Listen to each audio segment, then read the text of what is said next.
I do believe that we become the story that we tell ourselves. Do you have something for traveling? When you walk out of your comfort zone, you get to see the same thing from a different perspective. I want other people to know that I have been there too, and if you're there, you can get past it. Stars will guide you home. How did that start? For me, that whole quest for what home is became the heart of this story.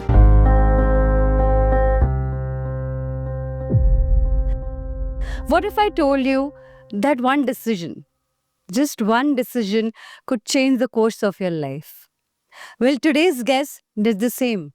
And she did not just dream of it, she leaped into it. From a cushy corporate job to chasing different stories from around the globe.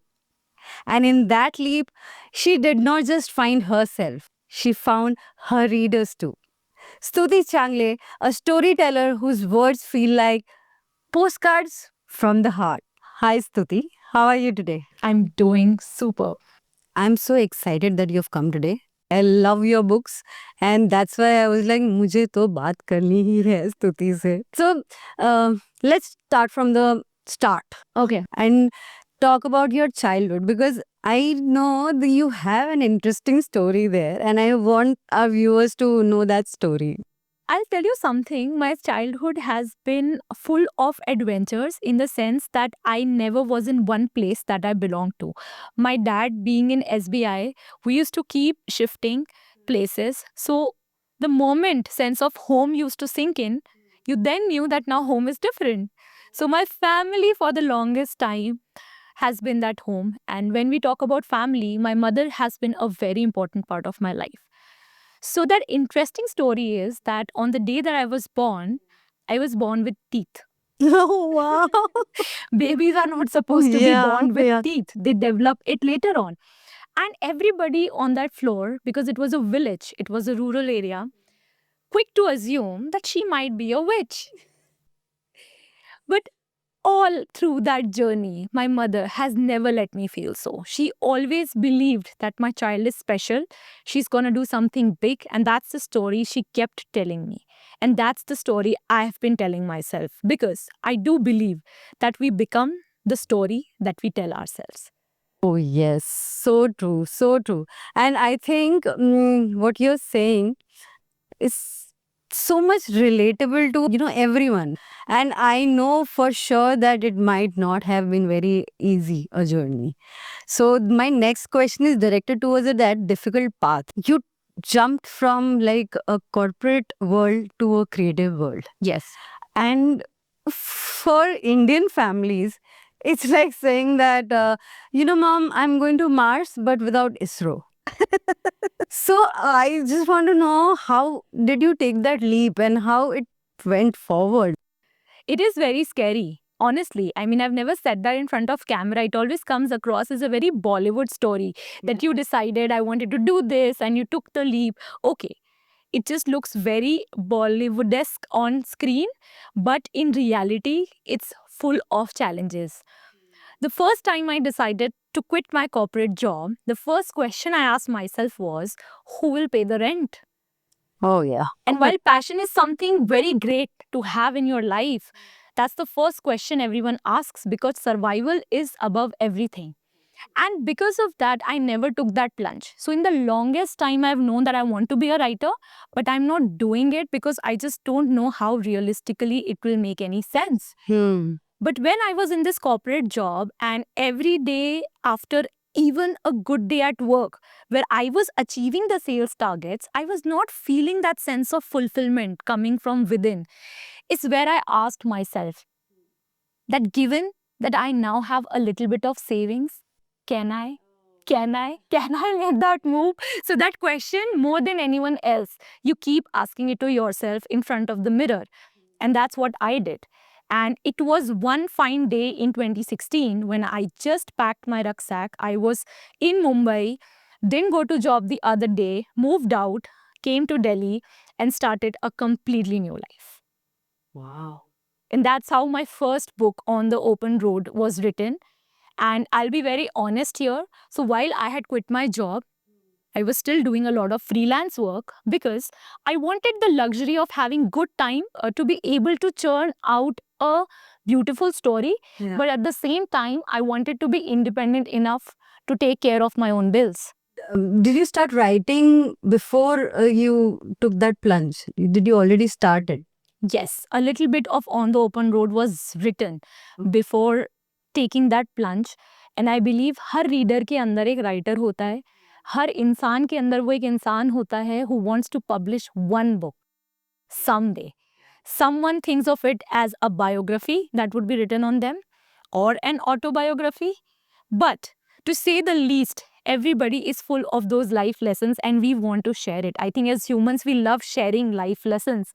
And I have always wanted to write a book. It's just that because it's not a traditional path, it's not a conventional career option. And how many people do you have around you Yeah. to set that role model and say, okay, Stuti, go for it and I will take care of it? No one, right?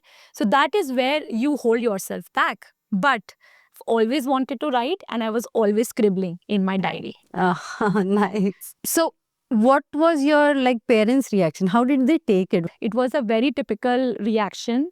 Coming from a middle class family, the only thing they want you is to have a stable career, maybe a government job, and if not that, then a corporate job, a settled. So that is how you, in terms of, I would say, society, define success.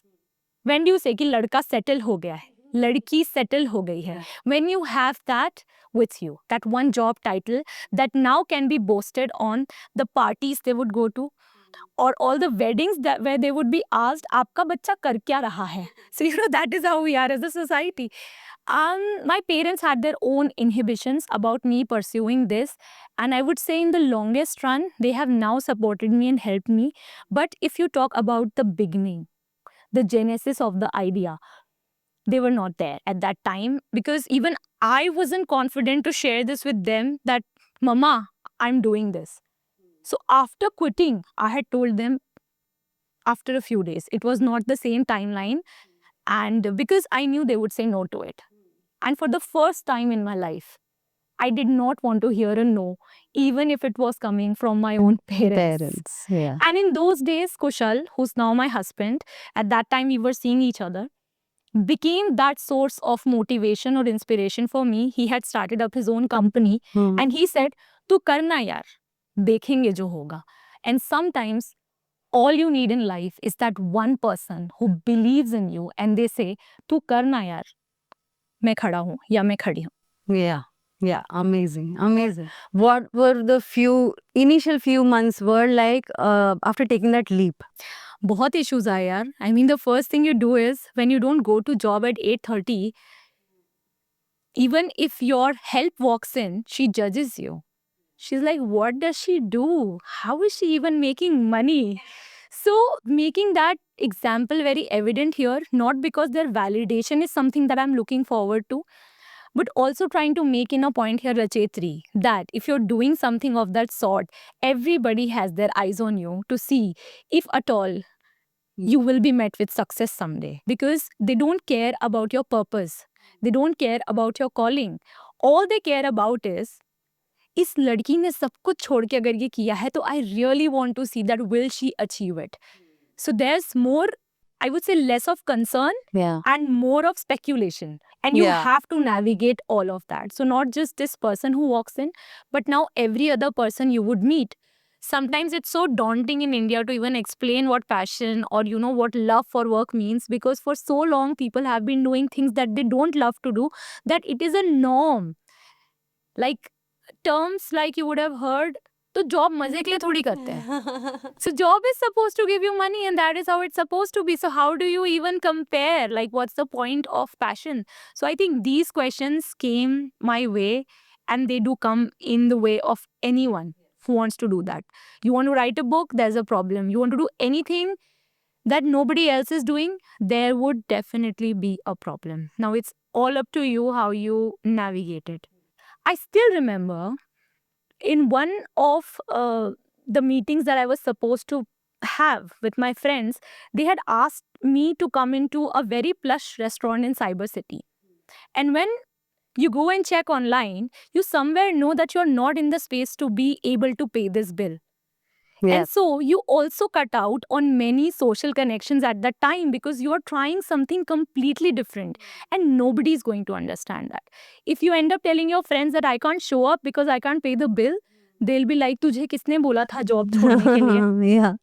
Yeah. Yeah. So True. you yourself are not sure enough of what you've done because you don't have enough validation yet, but then you end up cutting yourself from people. And that's what I think I also did. I was much younger then. Now I understand it much more. But at that time, detachment became my source of just wanting to like not answer, Yeah. just trying to be in my own zone. But that also made me very lonely.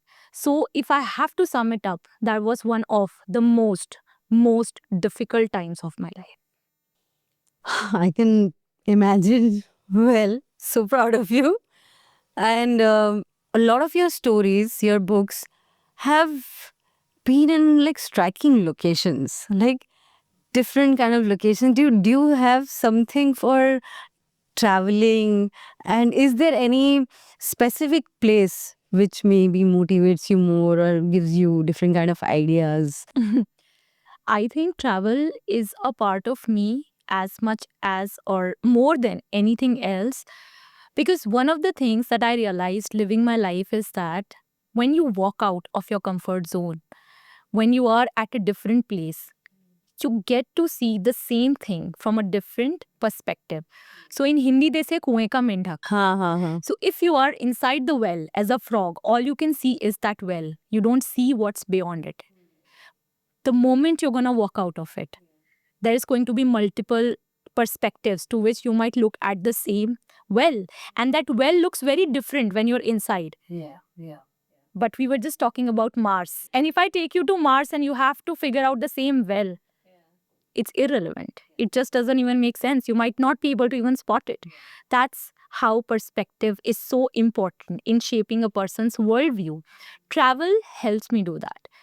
I have written 5 books and it is full of characters. Not every character can be an inspiration from my own story. So, meeting new people also helps me develop the empathy to see life from their lens. In one of the book signings recently, a reader walked up to me and she said, Stuti, all of your characters have been so fantastic, but I really did not like this new one, this new female protagonist that you have. She is so cribby. I judged her. I said, you know what? Even I judged her. She said, how can you judge your own character? I said, because not every character is me. And in this world, people from all walks of life exist and they might have a very different way of looking at life. Just because your way of looking at the same life is not same as mine, I cannot judge you, Rachitri. So I don't judge my own characters. But then how as a storyteller I'm able to do it? Because I'm walking, or at least for a minute, trying to walk into someone else's shoes. So travel helps me with that. It helps me meet people from all walks of life and it helps me see life from many more perspectives than I could have if I'm just sitting at the comfort of my home on my desk and thinking that stories will happen to me. The real stories are out there. They're happening out there on the open road. So you have to go out and find them, write them. And that brings me to your inquisitiveness around these striking locations, Yes. as what you've called. It just comes from my personal experience. All of these descriptions that you read, whether it's Kheer Ganga in my first book or whether it's Goa in my second book, it all comes from a place where I've traveled. I've really traveled and seen these places as a traveler and not a tourist. And then came back with stories of locals, of how the place is like. So interestingly, my second book, You Only Live Once, which is, one of the biggest sensations, it talks about the journey of 3 individuals and they are based in Goa. And everybody now says that we go to Palalam and it's such a beautiful beach and all of that. But my books help them discover that place as well. So when I depict the beauty of a place, an interesting bit that happens there is more people go to that place. Yeah. And I really want people to explore India because I also want to break this stereotype as a writer where we want to go out there and then come back with a story and say something about that particular place. what I have experienced in my real life is that India is so diverse, even as a topology, that you have everything from the most stunning beaches to the most beautiful mountains. I want people to go out, explore that, see that. So, yeah, there's a hidden agenda to it as well, I would say. Any funny or weird or interesting story while traveling? Any wild story you have? I have a very, very wild story, and it Tell me, happened in the tell me. wild. So this new year, I was in McLeodganj, which is Dharamshala, and I had booked like a property which was amidst jungle. So how we all get very thrilled that wow, it's cut off from the normal world, and I will go and find my peace. And I did the same. I booked a place for myself in the hills, up in the hills. Now this is December morning. It is very cold out there. It is -6 or -7. I wake up at 7:30 only to realize that there are not four, not five, seven monkeys, wild monkeys in my room. And I have no idea how they've made that their way here. Oh, wow. And in this moment, all the gyan you have about anything just goes, because this is man versus wild. You really cannot even pick up a phone because there's this one big monkey sitting right next to me, and this is the action he has on his face, while the other monkeys are looting my stuff left, right, center. So from the food that I had to the clothes that I had brought in, they are wreaking havoc. They are taking away everything in front of me. They are breaking things, and they are wild animals. All I can do is just sit silently and witness and pray to God that they do not hit me. After they are gone, I almost break into tears. Until here, I'm holding on to my emotions. After they're gone, I'm very vulnerable, and I feel very, I just don't know what I felt at that time. And I just started crying. And then my family comes in because now they have gotten to know that Oh. Stuti has been in this year, because I was not even able to make a call, given that he is looking at me and he might snatch the phone at any time. After he had gone, I went to the monastery because I just wanted peace. I was not feeling great at all that day. I didn't even feel like eating after what had happened because I was continuously questioning, why me? Why my room? Why my baggage? There were so many travelers, and you do that, right? And I went to the monastery, I sat down, and after 4 or 5 minutes of meditating, I did realize that I didn't credit myself enough for being this superwoman who actually sat through it all. Yeah. How many of us can sit through it all? And for the first time, then I thought of the same incident from the point of view of the monkeys. Think of this. You're a monkey out in the wild, it's -6, you haven't eaten, you have a family of 6. And when you walk in, you don't even hurt me. You just take away food because you just came there for food. And it's for the first time that now I'm feeling empathetic for that wild animal. Wow, I would have never thought of this angle. Oh my. So, being a writer, you are a crazy person. Like, I once saw a spider looking at me, and then I thought what this spider could be thinking. Of course, she cannot think, she doesn't have the brain. But me being a writer, I really thought that if you just flip it, sometimes in life, in certain situations, you just have to flip it and see from the other person's point of view, and you will see so much of your, I would say, revenge, dilemma, jealousy, all these negative feelings. They will stand at this one place. You will be an observer of it from a distance, and you will say, no, I can get past this. This is not as big a challenge that it looks to be. So now, Stuti, let's deep dive into your book, Stars Will Guide You Home. Well, how did that start for this book? So 2 years back, I had this opportunity to live abroad for a while with my husband. And it was for the first time where I started questioning what is home. And I think anybody who's ever walked out of their hometown will relate to this, because all through your life, you're sheltered with your parents. And the moment you walk out to build a life of your own, the biggest question that comes up to you is, what is home? Right? And then we have so many definitions to home, but as and when we grow older, those definitions also change. They also evolve. Especially when you're in your late 20s, you'll see that all these friends with whom you have these stupid WhatsApp groups, they're suddenly going silent.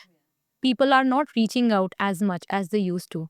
That one trip that felt so easy is now just impossible because it's hard to get everyone's schedule aligned. When you find love, even that doesn't come with the guarantee to stay forever.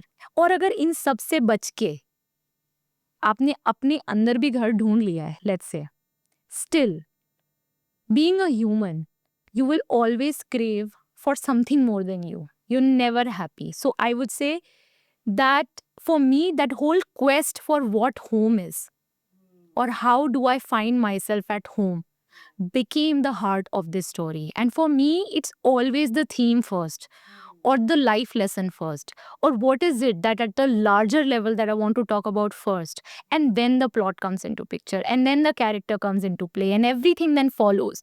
But what is this big question I want to answer for my readers? Here they will find out that answer about home. And if I'll have to tell you how I figured it out for myself in all these years, I found that home or built that home within myself. I got in touch with things I love to do before the society told me not to. So, for example, I've loved dancing. But if you tell anyone that you love to dance, the first response that's going to come is nice hobby. Yeah. What do you do for a living? Okay, I love journaling, nice hobby. So, everything that a person really loves to do is somehow bucketed in a way that when you don't see a financial, I would say, outcome to it, Yes. you don't prioritize it. So if your job's getting you good money and then there's gym that you can skip, Yeah. but no matter how important that showing up to your gym could be for your health, you would still choose where you're getting money. And this is how we trained all through our lives. So in the last 2 to 3 years, I have made very conscious efforts to sort of do all the things that bring me joy from within. And sometimes when people meet me, they just say that, Stuti, you look happy for no reason at all. Or, there's this joy that you have. Where is it coming from? It doesn't come from people. It doesn't come from accomplishments because I see people and accomplishments as milestones. They are not steady. They're not forever. The highway is forever. Yeah. Where you're Yeah. driving the Yeah. car. Yeah. So you on that highway all by yourself, being in the driver's seat, driving that car for yourself, that is the sense of home for me now. So every answer that I want to seek, I seek that answer from within. Yeah. And this whole exploration has been much of a spiritual quest for me. And that came down as, parts of deep introspection in the novel that now people highlight and put on Instagram and say, wow. Yes. But it comes from a deeply personal space. But I really would like to blame you for something. Because after reading a book, I almost texted my ex. Anyway, so was there any character which was very challenging to write? I know you spoke about that you judged your character. Like, how difficult was it to write that character? Okay, so I would say not really the character. I mean, character now I have developed a sort of empathy with. And now I empathize कि उसकी भी अपनी journey है और इसीलिए वो ऐसी है. और सबकी जर्नी मेरे जैसे नहीं हो सकती है. Yeah. So now it's coming from a place of understanding. So while you judge your character, you still empathize with them and you end up writing about them. So I wouldn't really say writing a character is anymore very tough for me. Unless, I have to write about something because which I don't do. If you're writing, let's say, a crime thriller, then you might have to paint the picture of a serial killer. And that might take a toll on your mental health. But because my characters are pretty feel-good, pretty relatable to how you and I are, that part, I think I've still not, it's not been that challenging for me. But yes, there are certain pieces that I write in book and sometimes it brings out vivid memories of that experience. So, for example, I've once been in an accident where I miraculously survived that accident. Wow. The car almost tipped off, it turned off the highway, and I was wearing a seatbelt and nothing happened to me, not even a scratch. But for a long time, when I was in any speeding vehicle, even if it's an aircraft and we are taking off, the speed would bring anxiety in me. Anywhere I am on a highway where someone else is in the driver's seat, I would not trust this person enough. I would think, oh my God, this car is doomed. And then after a long time, I realized that I was dealing with anxiety. I did not know because it would just show up here and there. generally I was a very well functioning and a nice person. There was nothing wrong with my life and I was happy, like I said. So how do you get to know that you're dealing with this problem? And when I realized that इसको anxiety बोलते हैं, this is anxiety and I need to get past it. Because I bought a car for myself, but I was unable to drive because I had the anxiety of being in a road accident. Because I had once yes, been in one. yes. So now I have to navigate that whole fear. While writing this book, I have also navigated that fear in my real life. Now I drive fearlessly on the highway. Amazing. So a few parts of yourself that you don't want to touch, बोलते हैं ना एक wound है, Yeah. उसको scratch मत करो बार बार. But when a writer ends up writing about those wounds that they have had in the past, whether it's a failed relationship or an accident they talk about, they also end up scratching their own wounds. And it hurts. I want other people to know that I have been there too. And if you're there, you can get past it. Because if I will not talk about it, what good of a writer I am, or what is the value of the voice you have if you can't reach out to more people and say that you're doing great? So I want to write it, but at the same time, it takes a lot of toll on my emotions and my health too. I've noticed one thing, all your books have interesting titles.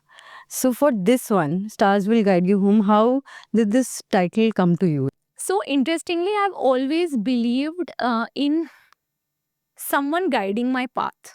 It just comes from somewhere.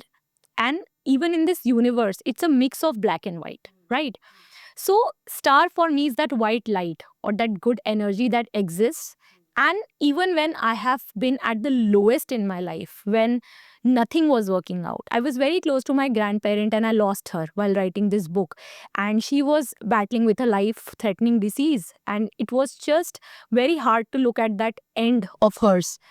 But then this white light or this good energy that I believe in became my guiding force or that guiding path for me.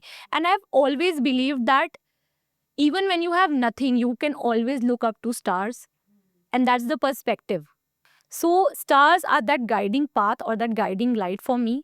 And because this journey talks about being led to home, it was a very beautiful marriage where stars will kind of guide you home. And then it became like a whole title for me. Okay, now just let's talk about your writing process. I believe I'm a very random and unstructured person in that sense. But there's one thing I've genuinely believed in and which I will share with everyone. Even if you're not a writer, it still holds true. Write an idea down as and when it occurs to you. So if it's occurring to you on your toilet seat in the morning, if you still take your phones with you, Yeah. make sure you put down a note right there. Don't wait to work out. If you're just about to fall asleep and you have this idea and you tell yourself that I will wake up in the morning and I will write this idea down, let me promise this to you. Next morning, you'll be struggling thinking what the idea was. Because once something is written, it's there forever. If you're not able to write it in that moment, it's lost forever. But the second part to it is where you elaborate these ideas and try and make it fit into your storytelling. For that, you certainly need a routine. Because if I will just keep thinking that उस दिन मुझे वो idea आएगा और फिर मैं उस perfect सी location पे जाकर उस परफेक्ट सी डेस्क पे उस आइडिया को जॉट डाउन करूंगी. Now it's a wishful thinking. Yeah. This might never happen. And that's the reason so many books in people's heads never turn to become real touch and feel books because they are always living as a good idea in someone's yeah. head. Yeah. So you really need to take that time out for yourself every day. I am one of those people you see on the internet जिनके बारे में कहते हैं ना reels पे कि ये Starbucks में जाकर काम करने की एक्टिंग करते हैं. Acha. So yeah, I am one of those people you'll meet. A lot of our viewers might be like budding writers or something, and they might be going through some challenges while writing or laziness maybe. So how do you just fight that? I think I am past that stage where you have to fight I'm it. sure, Now it's I'm a fight for survival. So now 5 years, 7 years down the line, it's more like I am writing books for a living. So I have to write. Also because so many readers are waiting for my books to come in. They have certain expectations. It's like an anchor. It keeps me anchored. I know that I have to get back here. I know that I'm accountable. I am responsible for what I'm doing. And there's so many people on this journey now. My readers, I call them SC family because they're just like family for me. So I have them. a lot of your readers are very young, and today, in this day and age where it's only doom scrolling is something which people do all day, all night. So just a few words to maybe calm them down. Okay, I just say there's nothing wrong about social media. Yeah. Just like there's nothing wrong with having salt. Yeah. If you're having it in moderation, there's nothing wrong. But if it goes beyond a certain point, there are serious repercussions to your health. Similarly, social media is proven to have a toll on your mental health. I would rather say fix a time. Digital detox is a pretty good way. It's an addiction, but tackle it in that way where you can just maybe limit the time. So I would just say have social media like salt. It is important because it adds taste or flavor to your life. But at the same time, if you overdo it, you're going to have problems with your blood pressure. Yes. Yeah. For our young little dreamers who maybe are scared to take the leap you took, one advice that you would like to give to them. See, one of the things that I have learned is that every story, every journey, every person is unique. And we are uniquely flawed. So the flaws that I might have is not the same flaws you would have. So it's very vague to be putting out an advice which can work for everyone. And that's why I refrain from giving a lot of advices. But one thing I believe which worked out for me very well, and that can work out for anyone, is don't let your inner voice drown. Yeah. So, by default, the society is made or constructed in a way where consciously, from the point you were born, you are sold or told a story that you will have to believe in. And now, if this story doesn't align with what your true story is or what your soul says, I call it song of the soul. Okay. Every soul has its own song. Listen to your own inner voice. Don't let it drown just because the society told you to live your life a certain way. So, whether it's this breakup you want but you can't, whether it's this marriage that's not working out for you, whether it's this job that's not making sense to you anymore, whether it's this place you don't want to visit anymore because you don't feel, because it doesn't now align with the song of your soul. Feel free to draw those boundaries and feel free to follow your inner voice, your inner compass. That is the most important thing that you can do to yourself. So I would say in this spiritual quest, what I have answered for myself is that all these answers that you're looking for around you are within you. You will find them step by step. But for that, you need to believe in your own story. So true. So true. And now, lastly, I really want to know what kind of legacy would you want to leave behind? Okay. So I was one making this website for myself, and I was working with a freelance developer. And he told me, Stuti, I want one tagline for you. I said, I'm not a brand, I'm a person. How can I even have a tagline? So I can't be like one of those brands that says, let's hang up on a cup of coffee or let's this. I don't know. It's such a vague question. But that question also made me think of myself that if I have to sum up my life in one line, what that line could be. And then I thought through it. And this is something that now my website bio to my social media to everything reads, that I want to inspire personal growth by sharing life changing stories. So, any story that I do. And now it's not just confined to books that I write, even if it's this podcast. Yeah. I really want that kind of impact to come in. That if one person could be impacted from this story, and if they could experience some sort of personal growth, because I feel growth is an ongoing thing. There's no destination to how much you can grow in life. We are constantly evolving, not just as species, but as individuals. And that growth needs to be a part of your journey. It could be an emotional growth. It could be just coming out of that one trauma you had. But then you have to grow as a human being to live. And if my stories can be the companion on that journey with you, then I have achieved a bit of what I wanted to on this earth. And that is how I see my impact. I think our viewers are going to learn a lot. and they are really going to get inspired from each and every experience of yours.